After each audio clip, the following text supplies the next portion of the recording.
Good day. My name is Anda Teke. Today I'll take you through Anheuser's second quarter results for FY21.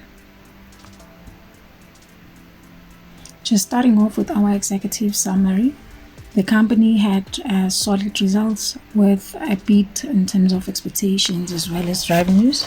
The volumes were up 20.8%. And this is because consumers were able to move a bit post the mobility restrictions that they experienced in 2020.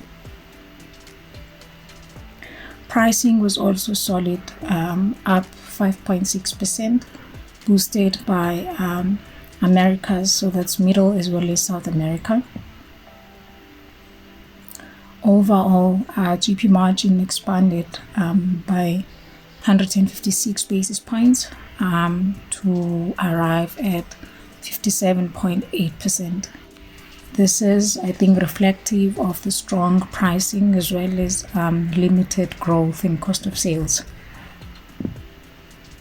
We further note that the selling and admin costs were still high, and this was on the back of employee bonus provisions.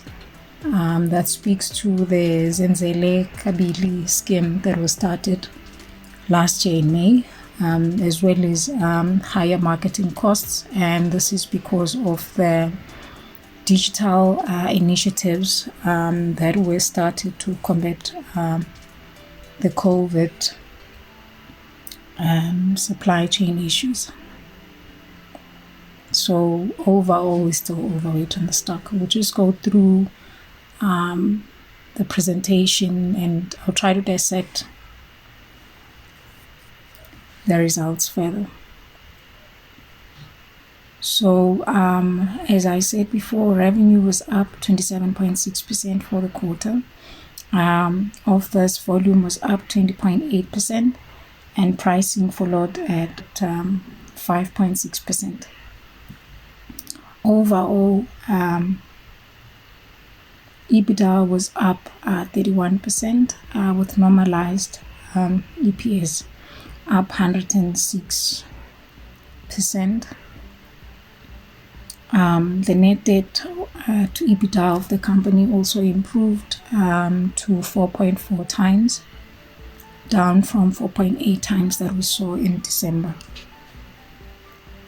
While this still remains very high compared to their peers, we don't have any concerns in terms of them being able to service their debt, and this is on the back of them having a favorable debt payments schedule for them. So the only debt that is significant will be 3 to 4 years from now, so they should be able to pay out their debt in the short term. Following the release of the results, the market had an adverse reaction to the results. So the share price for the day was down 6.8%, while the benchmark was up 1.3%. But if we look at how the share has performed since our overweight positioning on the 8th of March this year, so the share has actually underperformed benchmark. It's been down 1.3%, while the benchmark has been up 4% over the same period. But on an earnings basis, EPS for FY21 has been on an upward trend. And this is reflective of the strong top-line momentum that we're seeing now. Now on to our investment case. We continue to see the stock as a quality stock based on 4 premises. So its moat lies in its economies of scale. As long as the company continues to expand their beer offering across different income groups, they should continue to see strong returns.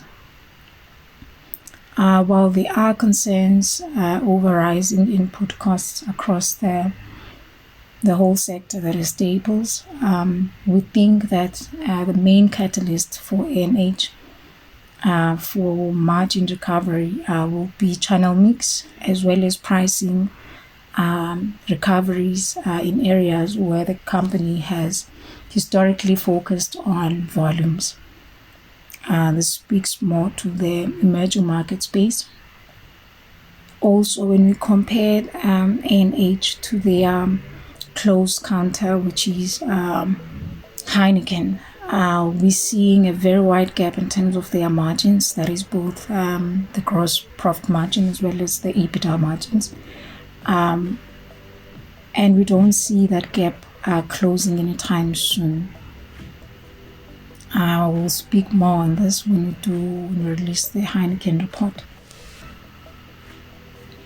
Lastly, the valuations for the counters you can see on the table. They are very, very attractive. You see more green than red. And just to speak to a few, your PE is down to 19 times from the historical average of 20 times, which reflects a discount of 6.3 times. Your yield is down a bit to 1.6 from 2.9, which reflects a premium of 45.1%. So for us, overall, we see, when we're looking at the valuation, we see this as a sweet entry point, given that the share prices come down quite a lot. So this should be a good entry point for investors looking to buying some shares for ANH. As we close off, I would like to draw your attention to the details of our financial advisors should you wish to place a trade with us. Lastly, we'd also like to draw your attention to the following disclaimer as we end off. Thank you for your time.